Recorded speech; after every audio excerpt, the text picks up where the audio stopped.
দর্শক, এবার একটু আমরা আবহাওয়ার খবর জানাতে চাই। সেখানে আছেন আমাদের সহকর্মী শারমিন নীরা।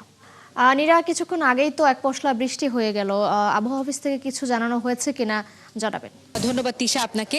নিঃসন্দেহে যখন বৃষ্টি হয় এই সময় তখন খানিকটা স্বস্তি দেয় এবং নগরবাসীর জন্য এটা অনেকটা কাঙ্ক্ষিত। কিন্তু কালকে যেহেতু পবিত্র ঈদ উল ফিতর, আজকে যারা ঢাকাতে আছেন তারা শেষ মুহূর্তে কেনাকাটা করবেন, সুতরাং এই বৃষ্টি খানিকটা তাদের জন্য বিপত্তি।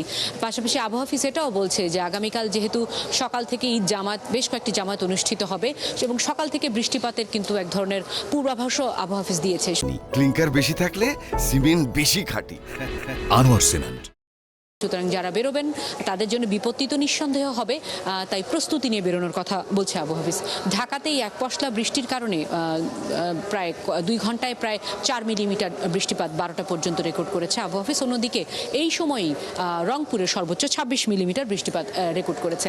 পাশাপাশি আবহাওয়া অফিস বলছে যে আগামীকাল এবং 22 তারিখ পর্যন্ত এই 3 দিন কিন্তু বৃষ্টিপাত থাকবে ঢাকা, ময়মনসিংহ, রংপুর সহ বেশ কিছু বিভাগে। পাশাপাশি শুধু বৃষ্টি নয়, থেমে থেমে বৃষ্টি হবে, বজ্রপাত হবে, শিলাবৃষ্টি হবে এবং এক ধরনের ঝোড়ো বাতাস হবে। আপনি জানেন যে প্রি মনসুন যেটাকে বলা হয় সেই সময়কাল আমরা এখন অতিক্রম করছি।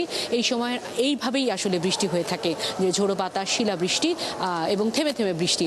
এবং আবহাওয়া অফিস এটিও বলছে যে বর্ষায় যেমন টানা বৃষ্টি হয় তেমন টানা বৃষ্টি হবে না।